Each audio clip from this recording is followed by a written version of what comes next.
Okay, earlier today on Turning Tool Exchange there was a question about using a drawbar for in use of doing bottle stoppers or wine corks.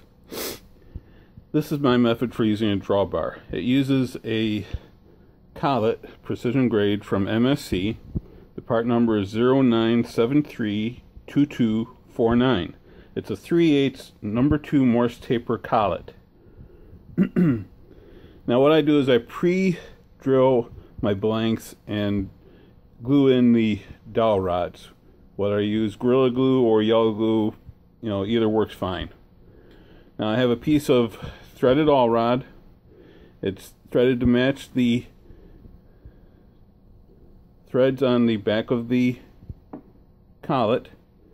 Then I have a wooden spacer, a washer, and then a through the handle knob of the same thread. Now off the lathe, this is what it would look like. Here's the stopper blank inserted into the collet, threaded awl rod, which will be going through the headstock, my spacer, the washer, and then my knob. What I do first is I thread the collet onto the awl rod. I insert that through my headstock. On the back side, you'll see the rod come through my hand wheel. So I put the spacer on there that's tapered to fit in the hole of my hand wheel. I use a little washer there between the spacer and my knob. Then I thread that on as best I can one-handed here. And what will happen is this knob, as it tightens up on the threaded rod, this creates what's called a drawbar. It'll start drawing this collet tight into the headstock.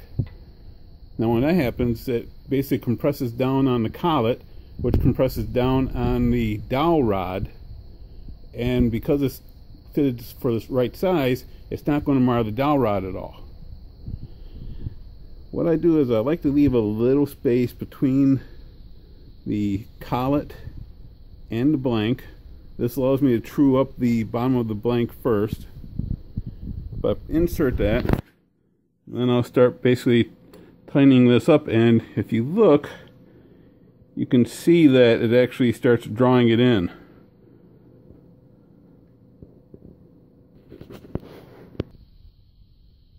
Okay, the blank is secured, it's drawn up nice and tight. There's no clay in it, but I still have a little wood there as support for the bottom, but I guess I want to true up this bottom first. So I like to bring up my tailstock, and I have on my live center, since the live center is actually threaded, I have a little nut with a little piece of metal there, basically making a small faceplate, and on that I have a block of wood with a piece of neoprene. This allows me basically to apply pressure, so it's like turning between centers, and it keeps any excess vibration to a minimum.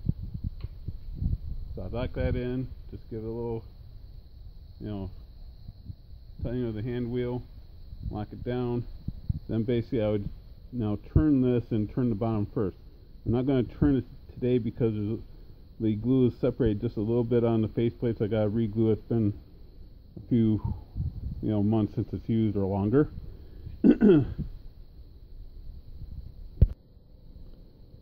Okay, as you can see, the blank isn't true, but it won't take much to actually true this up.